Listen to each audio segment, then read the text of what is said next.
This year, to hold myself accountable for all of my project car shenanigans or lack thereof, I've decided I'm going to post one video a day explaining how productive or unproductive I have been on each of my project cars. So without further ado, here's what I have planned so far in 2024. If you've been watching my content for a while now, you're already familiar with my Lotus Elise build. We got a ton of work done to this car in 2023. So in 2024, my goal is to just get this in tip-top shape. So the first thing that we need to do is fix the headlights. These halos actually don't work and they cause a ton of problems. On top of that, I did a horrendous job of wiring them the first time, so we need to start there.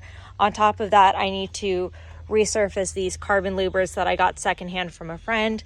We need to resurface and install my carbon side scoops for the car on the interior, which needs Jesus Christ himself. I got the new steering wheel installed, but I need to fix all of like these little odds and end pieces that just make the car rattly and horrible and awful. I need to install my rear view mirror.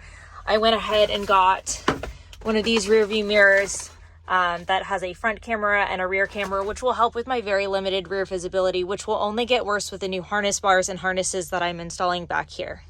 Because I intend on daily driving this for a while, I also got this removable double din that has Apple CarPlay. I can take this out whenever I want to. It just kind of slides in wherever I want, and it's super convenient. And when I'm done, I can take it out and put it in the Evora, or if I have to go to the track, I can take it out. But definitely a plus for a daily driver.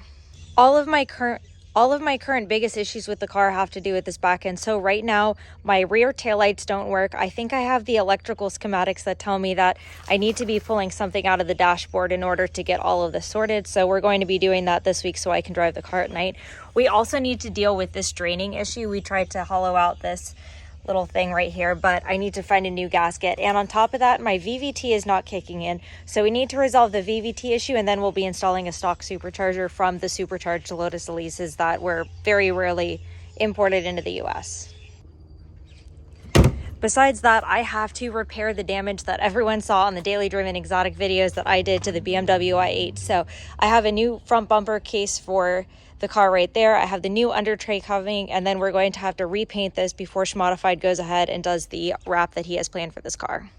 A lot of people didn't believe that this front bumper needed to get replaced and could just be repainted, but you can see here where we had to gorilla tape everything back together and the plastic is just shattered. This bumper cover had been repaired multiple times before, so it is just absolutely destroyed, and for the $600 or $700 that the new one cost, it was a better option.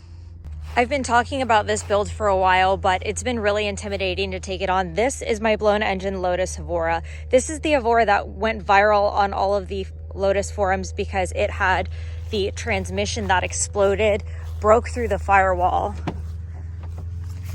and went into the rear cabin of the car. So this is going to need pretty extensive repair. We did go ahead and replace the transmission and found out that cylinder 5 is no longer making any compression whatsoever. So we're going to go ahead, pull that engine out, replace the supercharger that is on it, and do all of the cosmetic work. You can see that there's peeling and damage. Oh, that's fun.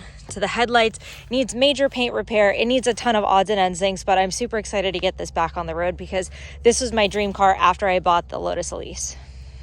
Thank you guys for tuning in for day 1 of 366 days of Project Car accountability. Hit that subscribe button to follow along to all the absolute chaos that I'm sure I'll get into this year. And thanks for watching.